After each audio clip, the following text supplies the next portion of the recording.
The notification popped up on my phone while I was reviewing quarterly reports at my desk. Another mundane Tuesday afternoon that would change everything.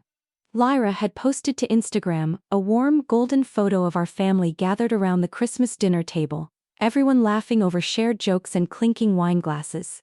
Everyone except me. My coffee mug trembled in my hands as I stared at the image. Dad's arm was draped around Daxon's shoulder, both of them grinning at something Mom was saying. Lyra sat across from them, her face glowing in the candlelight, looking genuinely happy in a way I hadn't seen in months. The dining room looked perfect, decorated with the expensive garland I'd bought last month. The table set with the china I'd helped pay for when Mom decided the old set wasn't good enough for family gatherings. But there was no place setting for me, no empty chair with a conspicuous absence that might suggest I'd been invited but couldn't attend. Just a complete family tableau that didn't include their oldest daughter. I scrolled through the other photos Lyra had shared throughout the evening, the family opening gifts I hadn't known they were exchanging, Dad carving the prime rib I'd unknowingly helped purchase through my monthly contributions to their grocery budget, Mom raising a toast to family unity and blessing each other. The words felt like a physical blow as I read them, sitting alone in my apartment with leftover Chinese takeout and a stack of work I'd brought home to distract myself from spending Christmas alone. The text messages started flooding in from friends and extended family who'd seen the posts. Where were you? And thought you'd be there. And are you okay? Each message forced me to confront the reality I'd been avoiding. My parents had deliberately excluded me from Christmas dinner, and they'd done it so seamlessly that even I hadn't realized it was intentional until I saw the evidence. I pulled up my text conversation with Mom from the week before, searching for clues I'd missed. There it was, buried in a discussion about Daxon's job search. We're keeping Christmas dinner small this year, just immediate family, you understand. I'd assumed she meant no extended family, no cousins or aunts. I hadn't realized she meant no me. My hands shook as I scrolled back through months of messages, seeing the pattern for the first time. Birthday dinners I wasn't invited to but found out about through social media. Anniversary celebrations for my parents that somehow happened without me knowing. Family traditions I'd helped fund but wasn't included in experiencing. The phone rang, startling me from my spiral of realization. Juno's name appeared on the screen, my closest friend since college and the only person who'd consistently called out my family's treatment of me over the years. I saw Lyra's posts, she said without preamble when I answered. Please tell me you were sick or working or anything other than excluded from your own family's Christmas dinner. I wasn't invited, I said quietly, the words feeling foreign in my mouth. Mom said they were keeping it small. Small? Juno's voice rose with indignation. It looks like everyone was there except you. That's not small, that's targeted exclusion. I stared at the photos again, counting. 6 people around a table that could easily seat 8. 2 empty chairs that could have accommodated me and a guest, if I'd been welcome to bring someone. It wasn't about space constraints or intimate gatherings, it was about not wanting me there. Why would they do that? I asked, though part of me already knew the answer. Because you make them uncomfortable, Juno said bluntly. You're successful, independent, and you ask questions they don't want to answer. You remind them of all the ways they've failed to launch Daxon into adulthood, and all the ways they've taken advantage of your success. The truth of it settled in my stomach like cold lead. For 3 years, since I'd gotten my promotion to senior financial analyst, I'd been quietly supplementing my family's income. Mom's car payment when she'd impulsively upgraded to a luxury SUV she couldn't afford. Dad's credit card debt from his midlife crisis motorcycle purchase. Daxon's rent, groceries, car insurance and cell phone bill because his part-time job at the coffee shop didn't cover his expenses. Even Lyra's college textbooks and dorm room essentials, because education is an investment in the family's future. I'd calculated it once during a particularly stressful month when my own bills were tight. I was contributing over $2,000 monthly to various family expenses on top of my own mortgage, car payment, and living costs. I'd justified it as helping during temporary hardships, supporting family through difficult transitions, investing in their future success. But seeing that Christmas photo, I realized they'd never seen it as temporary assistance or family investment. They'd seen it as my obligation, my role in the family structure. I was the provider, the problem solver, the one who handled crises and covered shortfalls. But I wasn't someone whose presence was desired at celebrations or whose opinions were valued in family decisions. I opened my banking app and pulled up 3 months of statements, highlighting every transaction that benefited my family. The numbers were staggering when laid out chronologically. Grocery store runs that weren't for my own kitchen, utility payments for a house I didn't live in, credit card payments for debt I hadn't incurred, insurance premiums for cars I didn't drive. My phone buzzed with a text from Dad. "Hope you're having a good Christmas, sweetheart. Talk soon." The casual dismissal felt surreal after what I'd just discovered. No acknowledgement of my absence from their celebration, no explanation for why I hadn't been included, just a generic holiday greeting sent hours after they'd finished enjoying a family dinner I'd helped pay for but wasn't invited to attend. I spent that night lying awake, replaying years of subtle slights and casual exclusions I'd rationalized away. The family vacation to Hawaii that was planned and booked while I was on a work trip, then presented as a fait accompli with no consideration of whether I might want to join or could afford to participate.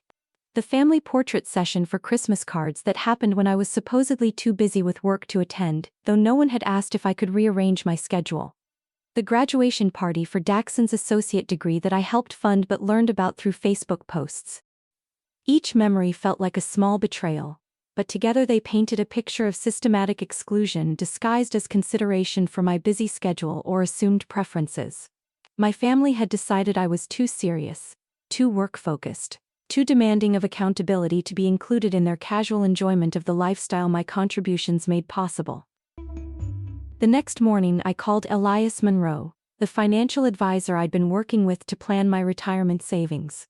Elias had been gently suggesting for months that I reconsider some of my spending patterns, particularly the large monthly transfers that didn't seem to benefit my own financial goals.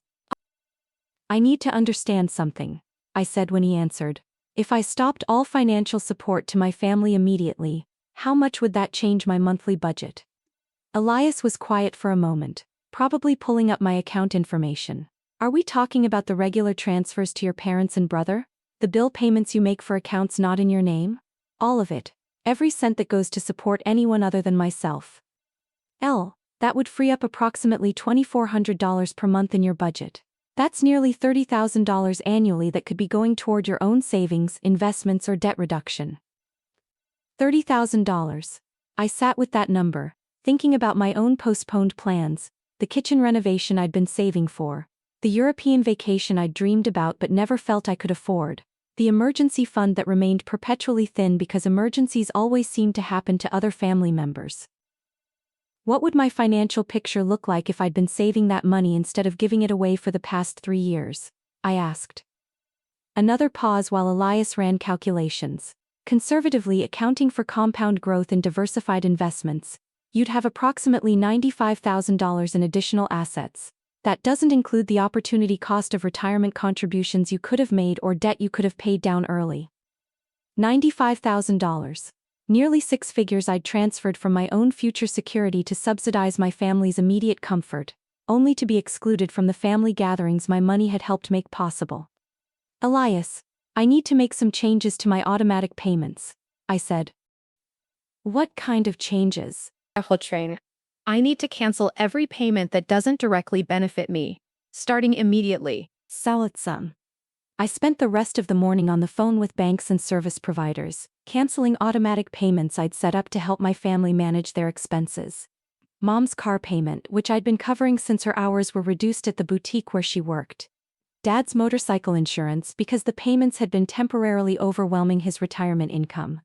Daxon's rent, which I'd been paying directly to his landlord to ensure he had stable housing while he figured out his career path. Each cancellation felt like cutting a rope that had been binding me to their financial chaos, but also like severing connections I'd believed were expressions of love and family loyalty. The customer service representatives were polite and efficient, asking no questions about why I was suddenly withdrawing support from multiple people and accounts. The most difficult call was to the property management company handling Daxon's apartment lease. I'd been listed as a guarantor and primary payment source, essentially ensuring his housing stability while he worked part-time and spent the rest of his time networking and exploring opportunities. I need to remove myself as a guarantor and transfer all payment responsibility to the actual tenant, I told the property manager. Ma'am, that would require the tenant to qualify for the lease independently and set up his own payment method. If he can't meet the income requirements, we'd need to discuss alternative arrangements or lease termination. I understand. Please send all necessary paperwork to remove my financial obligation. After I hung up, I sat in my quiet apartment and felt something I hadn't experienced in years: financial breathing room. For the first time since my promotion, my entire paycheck would be mine to allocate according to my own priorities and goals. Sure. My phone started ringing within hours. Amau.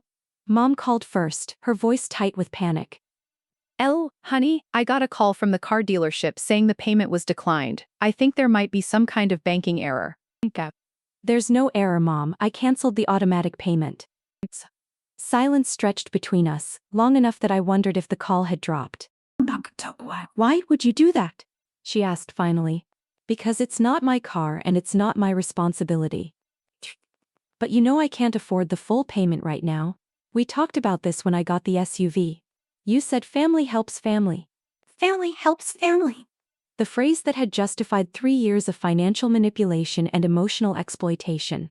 But sitting alone in my apartment on the day after Christmas, looking at photos of a family gathering I'd helped fund but wasn't invited to attend, the phrase felt hollow and one-sided.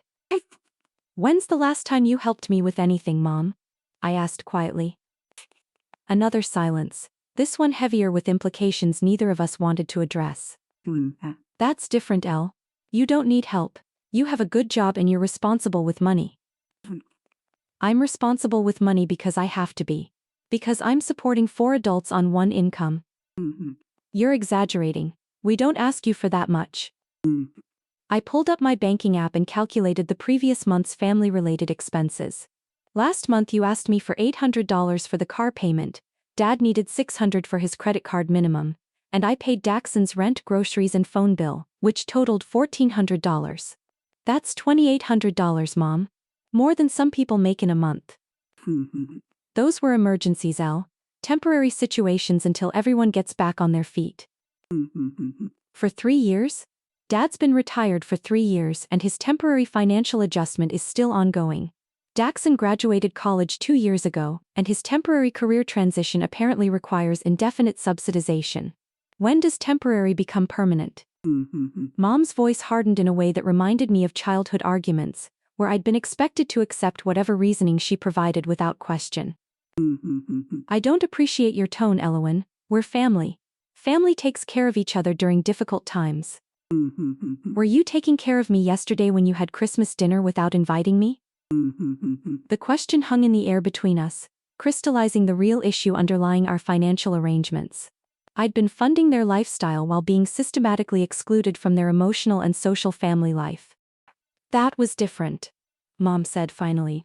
We knew you were busy with work and frankly you've been so negative lately about everyone's life choices.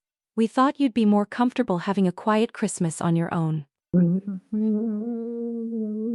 About their life choices. Because I'd questioned why Dad needed a motorcycle he rode twice a year, or why Daxon couldn't work full-time instead of treating his coffee shop job as a temporary inconvenience. Because I'd suggested that Mom's luxury SUV purchase might have been financially premature. Because I'd asked for timelines and accountability when providing financial assistance. So you decided I'd be more comfortable alone, but you didn't actually ask me what I preferred. Elle, don't turn this into drama. We're dealing with enough stress without you creating problems over Christmas dinner seating arrangements. Problems over seating arrangements. She was framing my exclusion from the family's most important annual gathering as a trivial concern about logistics rather than a fundamental statement about my place in their lives. I'm not creating problems, Mom.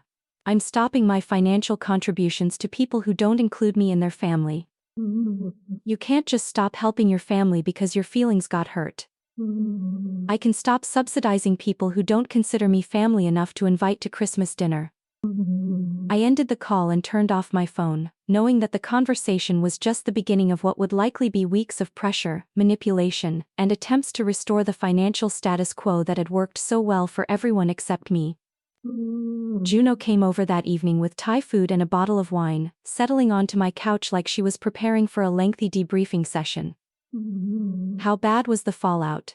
She asked, handing me a container of pad thai. 3 missed calls from Dad, 7 text messages from Mom, and 2 voicemails from Daxon that I haven't listened to yet. Are you second-guessing yourself? I thought about the question while twirling noodles around my fork.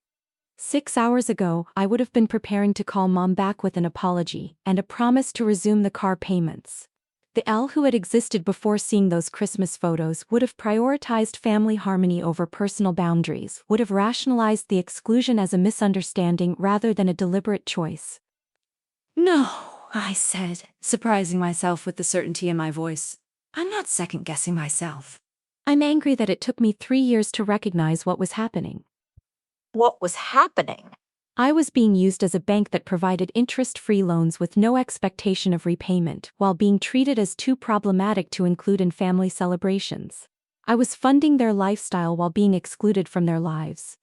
Juno raised her wine glass in a mock toast to recognizing financial abuse disguised as family obligation. We spent the evening going through my banking records, organizing 3 years of family-related expenses into categories. The numbers were devastating when displayed in spreadsheet format, nearly $70,000 in direct financial support, not counting gifts, family dinners I'd paid for, or emergency assistance that had never been repaid. This is insane, Elle, Juno said, pointing at the total. You've basically given them a full year's salary over 3 years, and they can't even be bothered to save you a seat at Christmas dinner. The worst part is that I convinced myself I was helping them achieve independence. I thought I was investing in their future stability. What you were doing was enabling their dependence on you while they maintained the freedom to exclude you whenever your presence became inconvenient. My phone, which I'd turned back on to order our dinner, buzzed with a text from Lyra. Mom said you're upset about Christmas. Can we talk? I showed the message to Juno, who rolled her eyes. Let me guess. She's going to explain how you misunderstood the situation and everyone's feelings are hurt by your overreaction. Should I respond? Only if you want to practice setting boundaries with a family member who might actually listen to reason. I called Lyra, putting the phone on speaker so Juno could hear the conversation. "LL, what's going on?" Lyra's voice was concerned but cautious. "Mom is really upset, and Dad's talking about driving over there to have a face-to-face conversation with you. What I'm going on is that I found out through Instagram that my family had Christmas dinner without me, after 3 years of me helping pay for everyone's living expenses." "Wait, what do you mean, paying for living expenses?" I realized that Lyra, who was still in college and focused on her own life, probably had no idea about the extent of financial support I'd been providing to our parents and Daxon. "I've been paying Mom's car payment, Dad's credit card minimums, and all of Daxon's major expenses for 3 years.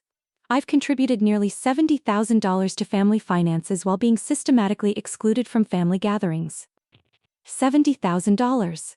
Lyra's voice was sharp with surprise. "LL, I had no idea. I thought everyone was managing their own money." "Apparently not, and apparently my contributions don't earn me a place at the Christmas table." "This is messed up," Lyra said after a long pause. "I wondered why you never seemed to be available for family stuff, but Mom always said you were too busy with work to want to join us." "I was never asked to join you. I was told about events after they'd already been planned and scheduled around my absence." "Oh my God, Elle, I'm so sorry. I had no idea this was happening."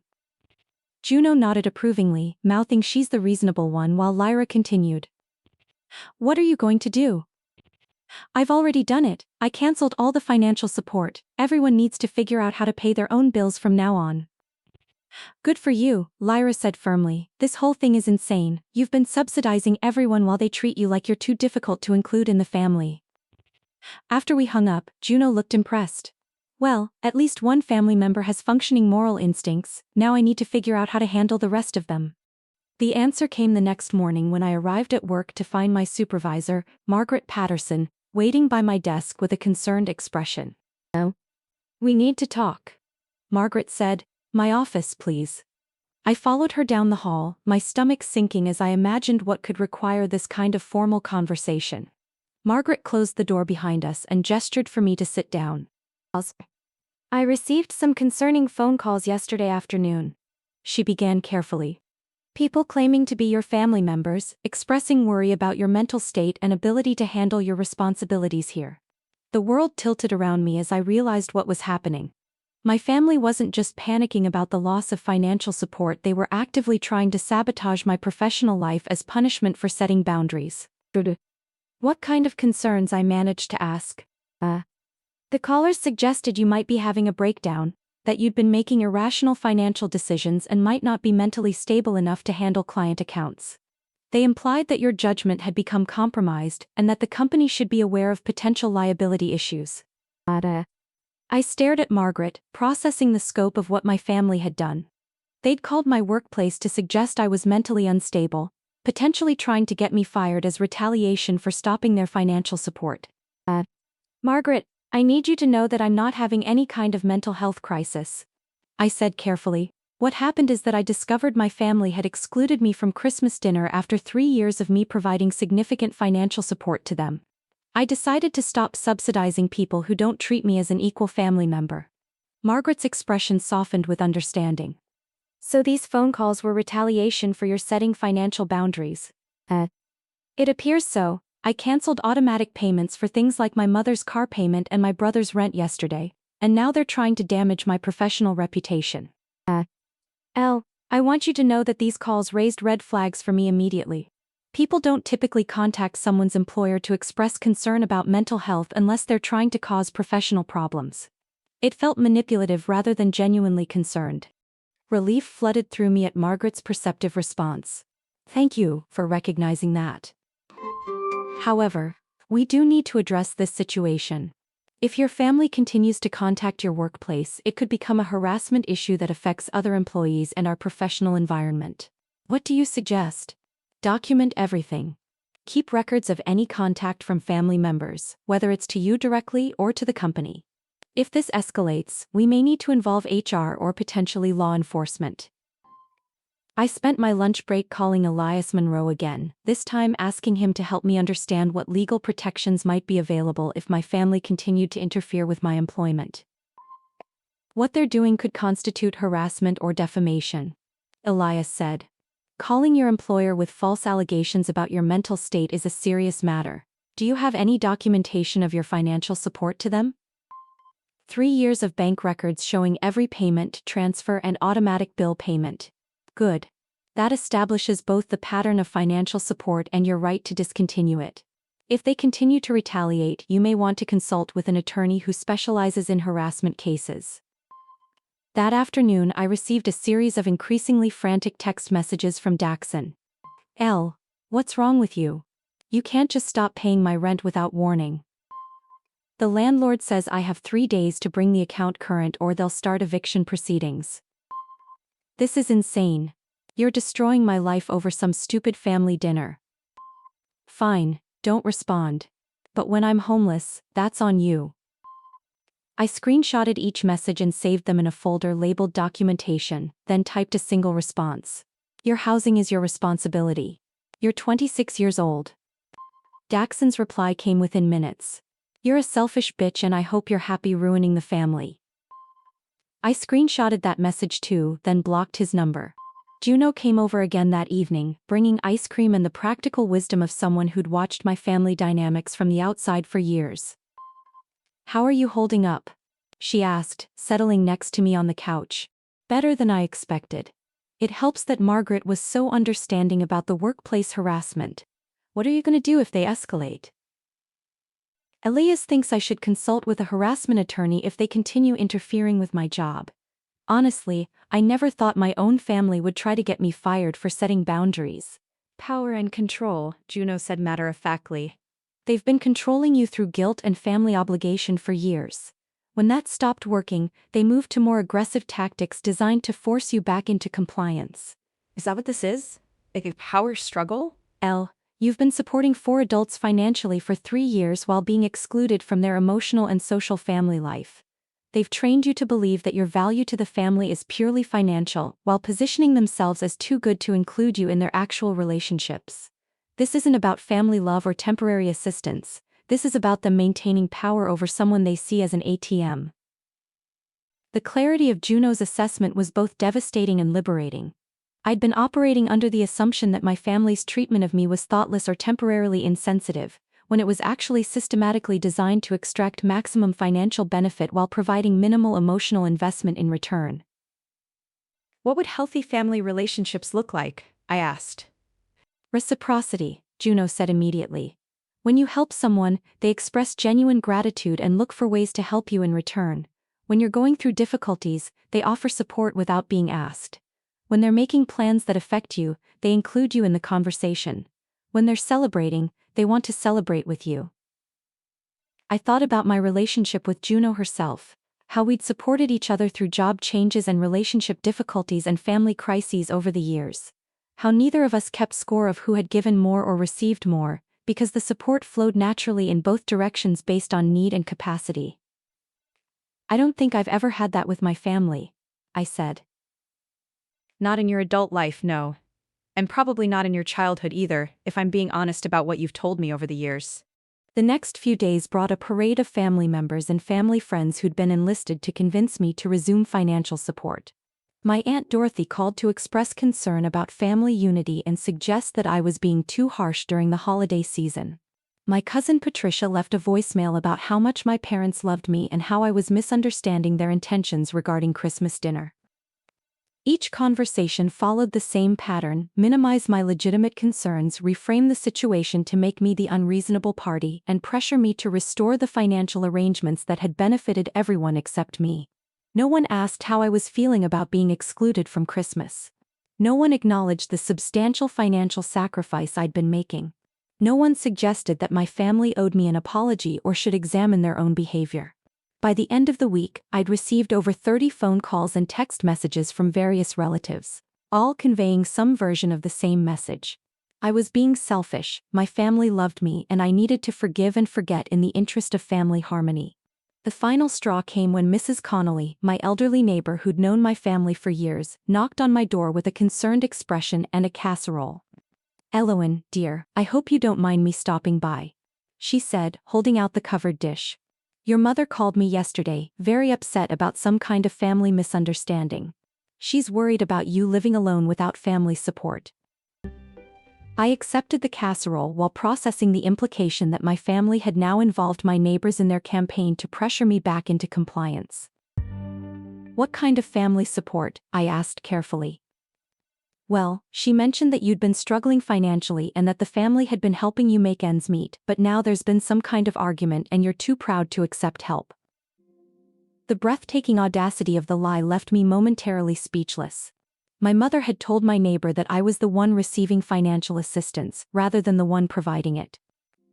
"Mrs. Connolly, I think there's been a misunderstanding," I said as calmly as possible. "I haven't been receiving any financial help from my family. If anything, it's been the opposite situation." Mrs. Connolly looked confused, clearly trying to reconcile my statement with whatever story my mother had told her. "But your mother seemed so concerned about you, dear. She said you'd been having some emotional difficulties and making impulsive decisions that were affecting the whole family." "I can understand why that would be concerning to hear. The truth is that I've been helping support my family financially for several years, and I recently decided to discontinue that support so I can focus on my own financial goals." Mrs. Connolly's expression shifted as she processed this information. "Oh my, that's quite different from what I understood." "Yes, it is, and I appreciate your concern, but I'm doing very well financially and emotionally. I'm just learning to set healthier boundaries with family members." After Mrs. Connolly left, I called Elias Monroe and asked him to recommend a harassment attorney. "This has escalated beyond financial manipulation," I told him. "They're now spreading false information about me to my neighbors and continuing to interfere with my professional reputation. I need legal advice about how to protect myself." Elias connected me with Jennifer Walsh, an attorney who specialized in harassment and defamation cases involving family members. Jennifer listened to my account of the situation with professional detachment, occasionally asking clarifying questions about the timeline and the specific false statements my family had made. "What you're describing constitutes a pattern of harassment designed to coerce you back into providing financial support," Jennifer said when I finished. "The false statements to your employer and neighbors could support a defamation claim, especially if you can document any professional or personal harm resulting from their actions." "What kind of professional harm?"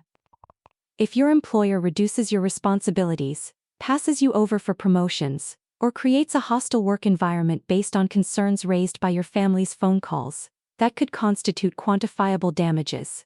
Similarly, if neighbors or community members alter their relationships with you based on false information, that affects your reputation and social standing. What are my options? We can send a cease and desist letter demanding that they stop contacting your workplace and spreading false information about you. If they continue the harassment after receiving formal notice, we can pursue a restraining order and potentially a lawsuit for damages. What if they're family members? Does that change anything legally? Family relationships don't give people the right to harass you or damage your reputation. If anything, the courts take family harassment cases seriously because they understand the unique emotional and financial pressures involved. I authorized Jennifer to send cease and desist letters to my parents and Daxon, formally demanding that they stop contacting my employer, stop making false statements about my mental health or financial situation, and stop enlisting others to pressure me into resuming financial support. The letters were delivered on a Friday afternoon. By Saturday morning, my phone was exploding with furious messages from my father. "Eloin, what the hell do you think you're doing?" Dad's voicemail was angrier than I'd ever heard him. "Lawyers, really? Over a family disagreement about Christmas dinner? You're going to destroy this family with your selfishness and vindictiveness." I saved the voicemail and forwarded it to Jennifer, along with screenshots of the dozen text messages he'd sent calling me ungrateful, selfish, and mentally unstable. Sunday brought an unexpected visitor, Lyra, who arrived at my door with coffee and a genuinely apologetic expression. "I need to apologize to you," she said as I let her into my apartment. "I've been doing some digging since our conversation, and I had no idea how bad this situation really was." "What do you mean, digging?" "I asked Mom and Dad directly about the money situation, and I also talked to some extended family members who've been calling you this week." Lyra settled onto my couch and pulled out her phone, scrolling through what appeared to be notes. "First, Mom admitted that you've been paying her car payment for almost 4 years, not just temporarily like she originally told me. She also admitted that you've been covering Dad's credit card payments and that you've been paying all of Daxon's major expenses since he graduated college." "What did she say when you asked why I wasn't invited to Christmas dinner?" "She said you'd been difficult lately, and they thought you needed some time to adjust your attitude before participating in family gatherings." I felt something cold and hard settle in my chest. Adjust my attitude. It's worse than that. I asked Aunt Dorothy and Uncle Harold about their phone calls to you this week, and they told me that Mom had called them saying you were having a mental breakdown and might hurt yourself if the family didn't intervene. The room tilted around me as I processed the scope of my mother's manipulation. She'd told extended family members that I was suicidal, enlisting them to pressure me back into compliance under the guise of suicide prevention. She told people I might hurt myself. That's what Uncle Harold said. He called you because he was genuinely worried about your safety, not because he wanted to pressure you about money. I thought about my uncle's awkward phone call earlier in the week, how he'd asked repeatedly if I was okay, and whether I had people to talk to if I was struggling. I'd assumed he was parroting some family talking points about emotional support, not responding to a fabricated suicide crisis. "Lyra, your mother told people I was suicidal as a manipulation tactic to get them to pressure me into giving the family money again." "I know, and it's sick. I'm so sorry, I had no idea how manipulative and cruel they were being." We spent the afternoon going through the timeline of events from Lyra's perspective, and I began to understand how thoroughly my parents had controlled the family narrative about my financial contributions and social exclusion. "They told everyone that you were too busy and career-focused to want to participate in family activities," Lyra explained. "They made it seem like you were choosing work over family, not that you weren't being invited. And the money? They said you offered to help with temporary financial difficulties, not that they'd been depending on your support for years. Mom specifically told me that you'd volunteered to help with her car payment for a few months while she adjusted to reduced hours at work. It's been 4 years and her hours weren't reduced. She quit her full-time job to work part-time because she knew I'd cover the difference.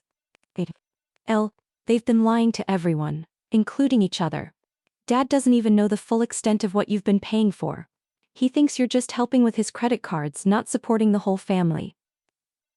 What are you going to do with this information? I'm going to tell everyone the truth, Lyra said firmly. Starting with the relatives who called you this week under false pretenses. They deserve to know that they were manipulated into participating in Mom's harassment campaign. You don't have to do that, Lyra. This isn't your fight. Yes, it is.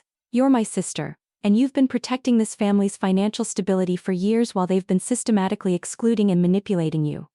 That ends now. Monday morning brought an unexpected call from Margaret Patterson. I wanted to update you on the situation with your family contacting the office, Margaret said. We received another call on Friday afternoon, this time from someone claiming to be your father. He suggested that you'd been embezzling money from the family and that we should audit your client accounts for irregularities. The accusation was so outrageous that I laughed, a sound that came out more bitter than amused. Margaret, I've been giving money to my family, not taking it from them. I have 3 years of bank records documenting every transfer. I figured as much, which is why I wanted to give you a heads up. This person also left contact information and asked us to call him back if we discovered any financial irregularities in your work. Are you going to call him back? No, but I am going to document this conversation and forward the information to our legal department. What your family is doing constitutes workplace harassment, and we're prepared to take legal action if necessary to protect our employees. I called Jennifer Walsh immediately after hanging up with Margaret. They're now accusing me of embezzling money from them and asking my employer to audit my work accounts, I told Jennifer. This has moved beyond harassment into potential criminal accusations. That changes everything, Jennifer said. False accusations of criminal activity, especially when made to someone's employer, cross the line into defamation with quantifiable damages. We need to move quickly to protect your professional reputation. What's the next step? We're going to request an emergency restraining order preventing them from contacting your employer or making any statements about your professional conduct. We're also going to demand that they provide written retractions of any false statements they've made to your colleagues, neighbors, or family members. Can they be forced to retract statements? If they want to avoid a lengthy and expensive defamation lawsuit, yes. The alternative is going to court, where they'll have to prove their accusations under oath while you present 3 years of documentation showing that you've been supporting them financially. The emergency restraining order was granted on Tuesday afternoon, legally prohibiting my parents and Daxon from contacting my workplace or making any statements about my professional conduct. The judge also ordered them to appear in court the following week, to show cause why the restraining order shouldn't be made permanent. I felt a profound sense of relief knowing that my professional reputation was legally protected, but also a deep sadness about the fact that it had become necessary to get a court order to stop my own family from trying to destroy my career. Juno took me out to dinner that evening to celebrate what she called my legal victory over family terrorism. How does it feel to have your boundaries enforced by the court system? She asked as we looked over the menu. This morning I was worried about my family destroying my professional life, and tonight I have a legal document preventing them from contacting my employer. Do you think this will actually stop them? I think it will stop the workplace harassment, but I suspect they'll find other ways to pressure me. I was right. Over the next few days, my family shifted tactics from direct harassment to what Jennifer Walsh called siege warfare. They couldn't contact me directly or interfere with my job, but they could make my social life uncomfortable through mutual acquaintances and community connections. Mrs. Peterson, who ran the book club I attended monthly, called to suggest that I might want to take a break from the group while I worked through my family situation. Apparently, my mother had contacted several book club members to express concern about my emotional instability and suggest that my presence might be disruptive to the group dynamic. My dental hygienist mentioned during a routine cleaning that she'd heard I was going through some family difficulties, and asked if I was getting the help I needed. When I asked where she'd heard that, she mentioned that my mother was a client and had expressed concern about my well-being during her last appointment. Even my favorite coffee shop became uncomfortable when the barista, who'd known me as a regular customer for 2 years, started asking personal questions about whether I was okay and if I had family support during what she'd heard was a difficult time for me. The pattern was clear. My family was systematically contacting people in my community to spread the narrative that I was having some kind of mental health crisis and needed intervention.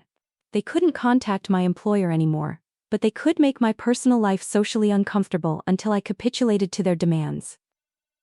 Jennifer Walsh was incredulous when I described the community harassment campaign. They're essentially trying to socially isolate you until you agree to resume financial support, she said. This is a recognized form of psychological abuse called social ostracism, and it's often used in family systems to control members who try to establish independence. Is there any legal remedy for this? It's more difficult to address than workplace harassment because they're not making specific false statements to specific people. They're spreading general concerns about your well-being, which is harder to prove as defamatory. So they can just continue making my social life uncomfortable indefinitely. Only until people start asking for specifics. Most reasonable people will realize there's something manipulative about a family member's vague concerns if they can't provide concrete examples of problematic behavior. Jennifer was right. As the days passed, the social pressure campaign began to backfire as people started asking my family for details about their concerns. Lyra called me on Friday evening with an update on her efforts to counter the family narrative. I talked to Mrs. Peterson about the book club situation, Lyra said. When I asked her specifically what Mom had said about your mental state, it became clear that Mom had been really vague and manipulative. What do you mean? Mom told Mrs. Peterson that you'd been making concerning financial decisions and isolating yourself from family support, but when Mrs. Peterson asked for examples, Mom couldn't provide any. It started to sound like Mom was trying to create problems rather than expressing genuine concern. What did Mrs. Peterson say? She apologized for asking you to leave the book club and invited you back. She said she realized she'd been manipulated into participating in what was obviously a family conflict. Similar conversations were happening throughout my community as people who'd been enlisted in my family's pressure campaign started asking questions and realizing they'd been used as unwitting participants in harassment. The shift in community sentiment became clear the following Tuesday when I attended my first book club meeting in 3 weeks. Not only was I welcomed back without awkwardness, but several members approached me privately to apologize for the way they'd been manipulated by my mother's false concerns. I should have recognized that something was off about her approach, Mrs. Peterson said after the meeting. People who are genuinely worried about someone don't usually start by trying to exclude them from their support systems. By the end of January, the social pressure campaign had not only failed but had backfired spectacularly. My mother's manipulation tactics had become visible to enough people that she was the one facing social consequences within our community. Juno summarized the situation perfectly during our weekly dinner. Turns out that when you try to destroy someone's reputation through vague accusations and manipulation, eventually people notice that your behavior is the actual problem. The court hearing for the permanent restraining order took place on a gray February morning, with my parents Daxon and I sitting on opposite sides of the courtroom while Jennifer Walsh presented evidence of their harassment campaign. Your Honor, the respondents have engaged in a systematic campaign of harassment designed to coerce my client into resuming financial support to her family members, Jennifer began, presenting printed copies of voicemails, text messages, and documentation of false statements made to my employer and community members. The judge reviewed the evidence methodically, occasionally asking questions about specific incidents or timelines. When Jennifer presented the bank records showing $70,000 in financial support over 3 years, followed by documentation of the harassment that began immediately after I discontinued support, the pattern was undeniable. My father's attorney, a tired-looking man who'd clearly been hired at the last minute, argued that the family was genuinely concerned about my well-being and that their actions were motivated by love rather than financial self-interest. The judge was unimpressed. Counselor, love doesn't typically involve calling someone's employer to make false accusations about their mental health and professional conduct. This appears to be retaliation for the discontinuation of financial support, not concern for well-being. The permanent restraining order was granted, legally prohibiting my family members from contacting my workplace, making false statements about my professional conduct, or enlisting others to pressure me on their behalf. As we left the courthouse, I felt a profound sense of closure about the most difficult chapter of my adult life. My family could no longer legally harass me, and their manipulation tactics had been exposed and documented in official court records. Jennifer walked with me to the parking lot, reviewing the terms of the restraining order one final time. "What happens now?" I asked. "Now you build the life you want, with the people who actually support your well-being," Jennifer said. "And if your family violates the terms of this order, they'll face contempt of court charges." That evening, Lyra came over to help me celebrate what she'd started calling my Independence Day. "I'm proud of you for standing up to them," she said as we raised our wine glasses in a toast. "I know this couldn't have been easy. It wasn't, but it was necessary." "What are you going to do with all the money you're not giving them anymore?"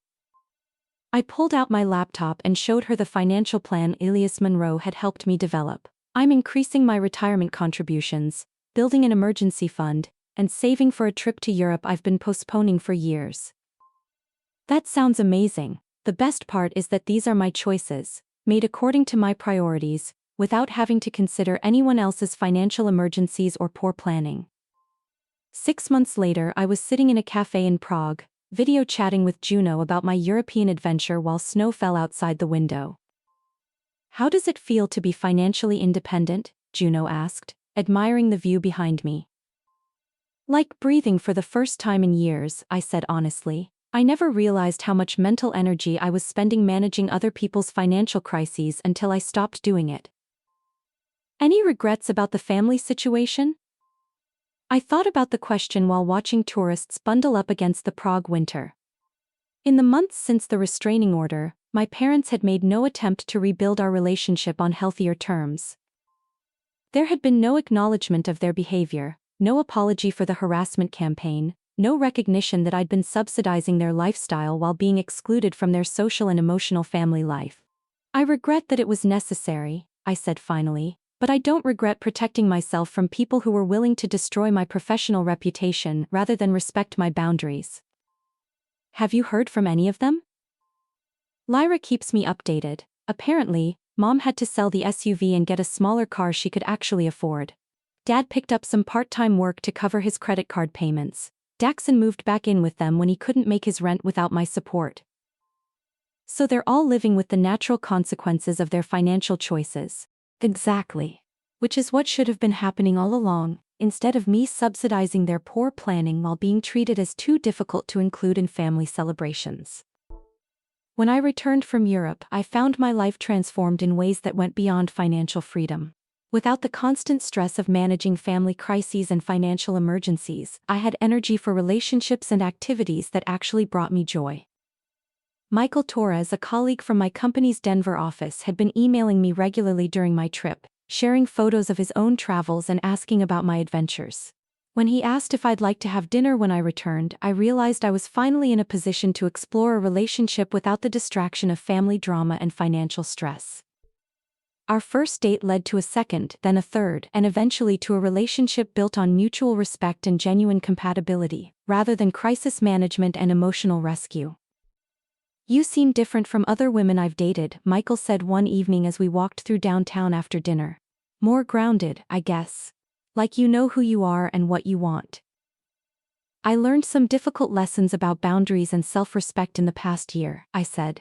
"It changed how I think about relationships and what I'm willing to accept from people." "Good boundaries are attractive," Michael said, taking my hand. "It means you're choosing to be with someone rather than needing to be with them." The distinction was profound and liberating. For the first time in my adult life, I was entering a relationship from a position of strength and choice rather than emotional need or family obligation.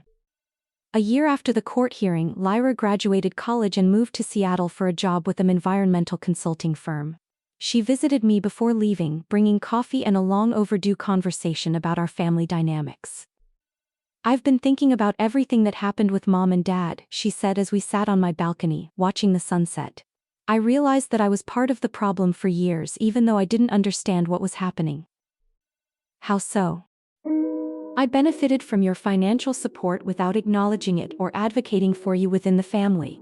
When Mom and Dad excluded you from things, I went along with it instead of asking why you weren't included." "You were in college, Lyra. You had your own life to focus on." "That's not an excuse. I was an adult and I should have recognized that something was wrong when my sister was paying for family expenses but being excluded from family gatherings. We sat in comfortable silence for a few minutes, watching the sky change colors. "Do you think Mom and Dad will ever acknowledge what they did?" Lyra asked. "I doubt it. Acknowledging their behavior would require admitting that they treated me as an ATM rather than a daughter, and I don't think their egos can handle that truth." "Are you okay with never having a relationship with them again?" It was a question I'd been asking myself for months. The sadness of losing parents was real, but so was the relief of no longer being exploited and manipulated by people who were supposed to love and protect me. "I'm okay with not having a relationship that's based on financial exploitation and emotional manipulation," I said. "If they ever want to rebuild something healthier, I'm open to that conversation, but I'll never again subsidize people who exclude me from their lives while taking my money." Lyra hugged me before she left, something we hadn't done since childhood. "I'm proud of you for standing up for yourself, even when it cost you the family." "I didn't lose the family," I corrected gently. "I lost the people who were using me. The family that matters is still here." 2 years after my Christmas awakening, I hosted a holiday party for the people who'd supported me through the most difficult period of my adult life. Juno, Michael, Lyra, my colleagues Margaret and Jennifer Walsh, and several friends from my book club gathered in my living room, sharing food and laughter and genuine affection. As I looked around the room, I realized this was what healthy family actually felt like: reciprocal care, mutual respect, celebration without obligation, and support without manipulation. Margaret raised her wine glass for a toast. "To Elle for teaching all of us about the difference between being used and being loved." The room filled with warm laughter and agreement, and I felt something I'd never experienced during those years of financial exploitation disguised as family loyalty. Genuine gratitude for the people in my life, and confidence that their presence was based on authentic appreciation rather than what I could provide for them. Later that evening, as Michael and I cleaned up the dishes while our friends continued talking in the living room, he asked me about my family situation.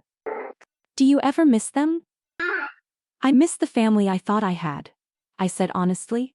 "I miss believing that people who love you want what's best for you rather than what's most convenient for them." "But you don't miss the actual relationship." "How can you miss a relationship that was never real?"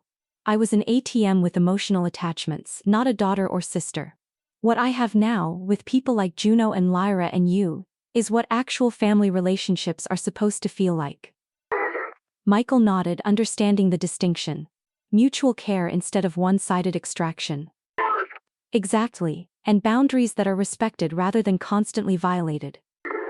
As I fell asleep that night, surrounded by the peaceful quiet of a life built on authentic relationships and healthy boundaries, I reflected on the journey that had brought me from financial exploitation to emotional freedom. The Christmas photo that had shattered my illusions about my family had been devastating to discover. But it had also been the catalyst for the most important growth period of my adult life. Learning to distinguish between genuine love and manipulative exploitation had been painful.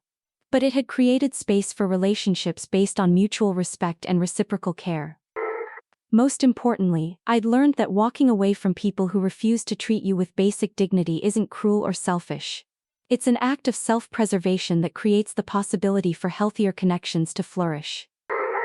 The people who truly love you don't require you to diminish yourself to maintain their comfort.